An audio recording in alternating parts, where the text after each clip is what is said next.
It was supposed to be a minor procedural formality.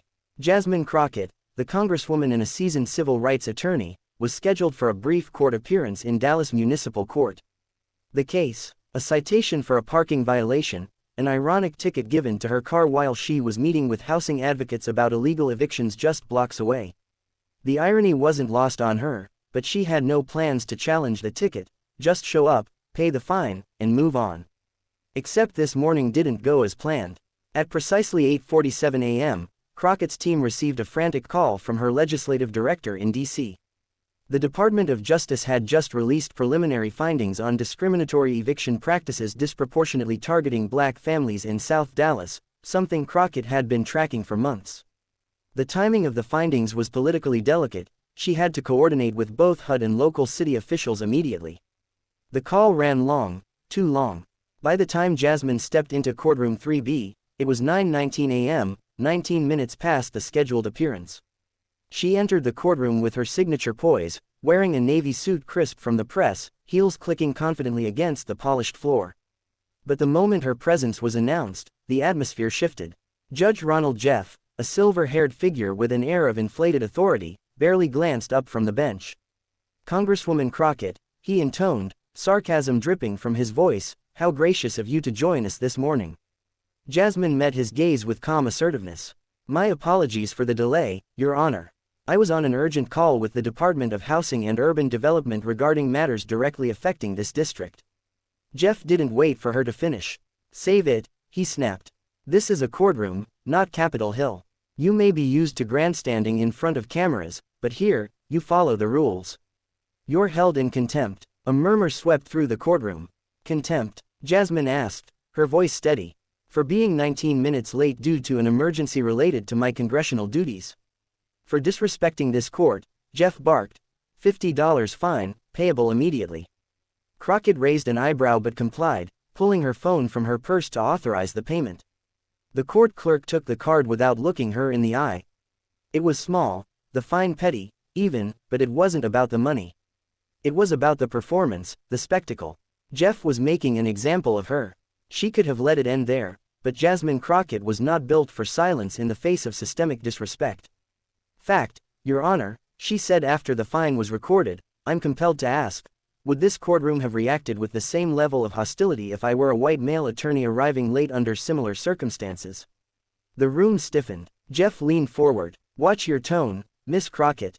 I'm asking a question relevant to equal treatment under the law," she replied. "I'm not here for your political theater," Jeffy snapped. "You're skating close to another contempt charge." That's when it shifted. Jasmine's eyes narrowed. She took a step forward, keeping her voice clear and sharp enough to cut through the silence. "With all due respect, Your Honor, it's not political theater to question whether bias is at play in a courtroom.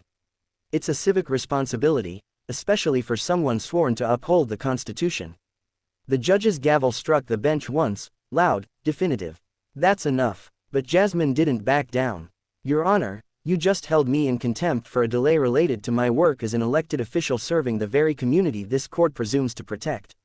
Meanwhile, I've seen white attorneys stroll in late here, without consequence. I have receipts, I have dates, and I have witnesses." Jeff glared at her, jaw tight.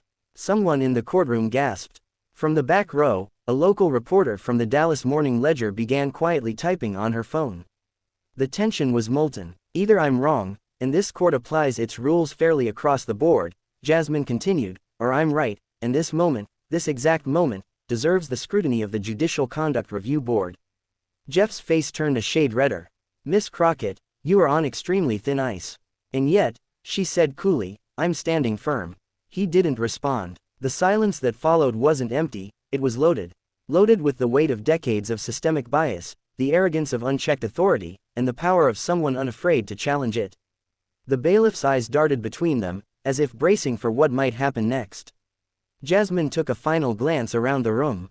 It wasn't just about her. She saw the quiet stares from black and brown attendees sitting in the back, many of them likely dragged in for their own low-level offenses, hoping for leniency in a courtroom that had already decided their worth before they even walked in. She looked back at Jeff. And then she said, "I move for recusal."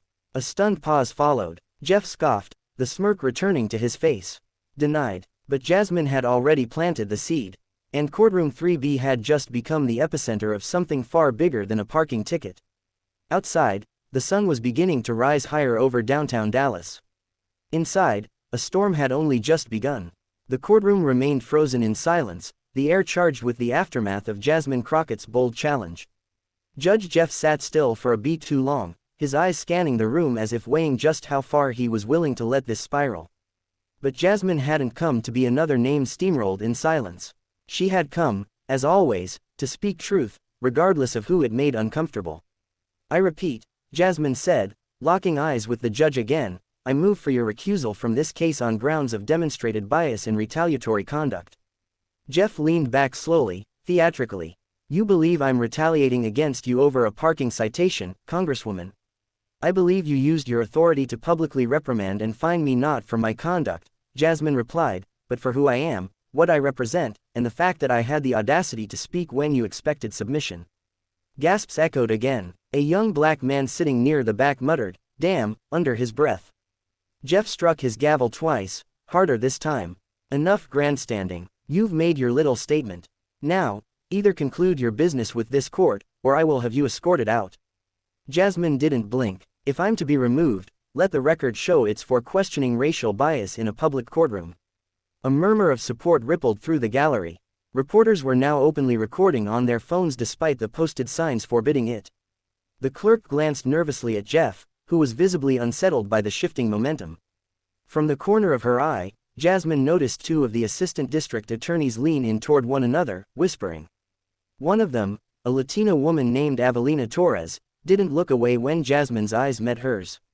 There was a flicker of solidarity there, silent but undeniable. Jeff finally exhaled, like he was trying to drag the temperature of the room back under his control. "Ms. Crockett, you may be an elected official, but in this courtroom, you are a defendant. I will not indulge this circus.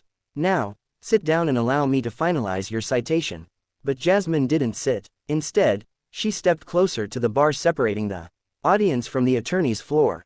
"Let the court take judicial notice," she said clearly, "that the Honorable Judge Ronald Jeff has issued a contempt charge for tardiness caused by a legitimate governmental emergency, refused to address potential racial disparities in courtroom treatment, and denied a recusal request without hearing arguments or considering a written motion." Jeff was visibly boiling now, his hands clenched on the bench. "I don't care what office you hold, you are not entitled to lecture this court." "Bailiff, try it," Jasmine cut in, her tone icier now. "Try removing a sitting U.S. representative from a courtroom because she refused to be disrespected by a man who should have retired when dial-up internet was still a thing." Even a few snorts of laughter slipped through the tension. Jeff slammed the gavel again. "You are dangerously close to criminal contempt. And you're dangerously close to a federal ethics complaint," Jasmine shot back. "Your call." The bailiff hesitated, clearly unsure whether to act. Jeff noticed and barked, "Well, remove her." But the bailiff didn't move. Instead, the door at the rear of the courtroom opened, and in stepped two new faces, representatives from the Judicial Oversight Commission. Word had traveled fast. They were supposed to be there next week for a scheduled review of procedural fairness, but someone had tipped them off early. And Jasmine knew exactly who it was. From the gallery, Avelina Torres stood up. "Your Honor," she called out calmly, "as an officer of the court, I'd like to request a brief recess in light of emerging concerns about judicial conduct. This courtroom may be under review sooner than expected." Jeff's head whipped toward her. "You are out of order, Miss Torres." "No, sir," she said evenly. "You are." Gasps again. The momentum had officially shifted. Jeff looked like he had swallowed glass. He reached for his gavel again but stopped short of slamming it. Instead, he leaned back in his chair and looked at the Oversight Commission observers, who had already begun taking notes. The judge had lost the room. Still standing, Jasmine turned slowly toward the gallery, her voice lowered just enough to be intimate, just enough to cut deep. "This isn't about a parking ticket. It never was. It's about power, and how it's used when no one thinks anyone's watching. But now, people are watching.